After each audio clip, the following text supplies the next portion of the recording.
High বন্ধুরা, সবাই কেমন আছো? আশা করি ভালোই আছো, আমিও ভালো আছি। তো আজকে দেখো রান্না করলাম চিকেনের ঝোল, পাতলা ঝোল। তো চলো রান্নাটা কিভাবে করলাম তোমাদের সাথে শেয়ার করি। সবার প্রথম আমি গ্যাসটা জ্বালিয়ে নিলাম। রান্নাটা আমি সর্ষের তেলে করব, তাই সর্ষের তেল দিয়ে দিলাম পরিমাণ মতো। মাংসটা আমি ধুয়ে নিয়েছি, আলুগুলো কেটে নিয়েছি, পেঁয়াজও কেটে নিয়েছি, মশলা করে নিয়েছি। সবার প্রথম আমি আলুটা ভেজে নেব।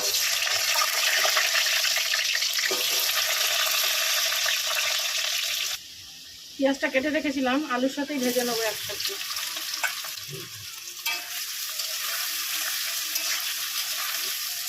মাংসটাও আমি একসঙ্গে ভেজে নেব।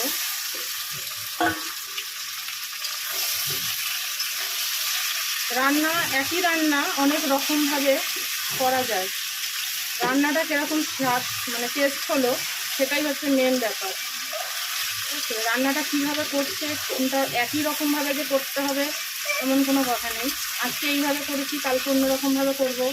ঠিক আছে, রান্না অনেক রকমভাবে করা যায়, নিজের মন থেকেও অনেক কিছু রান্না ঘুরিয়ে ফিরিয়ে করা যায়। এটা পুরোটাই নিজের ইচ্ছার ওপর নির্ভর করে। এখানে আদা, রসুন, কাঁচা লঙ্কা, সাদা জিরে বেটে নিয়েছি, দিয়ে দিলাম। দেবো একটু লবণ পরিমাণ মতো, দেবো একটু চিনি স্বাদটা ঠিক ব্যালেন্স করার জন্য, দেবো একটু হলুদ পরিমাণ মতো, দেবো একটু কাশ্মীরি লঙ্কার গুঁড়ো পরিমাণ মতো।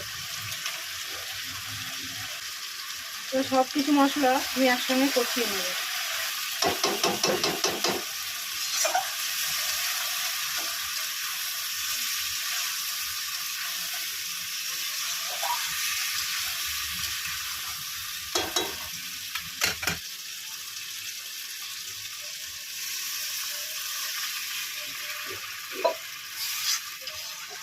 কষানো হয়ে গেছে, আমি জল দিয়ে দিলাম।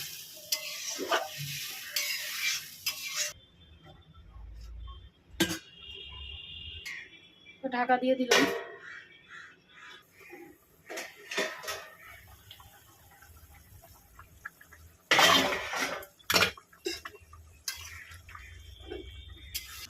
রান্নাটা আমার কমপ্লিট।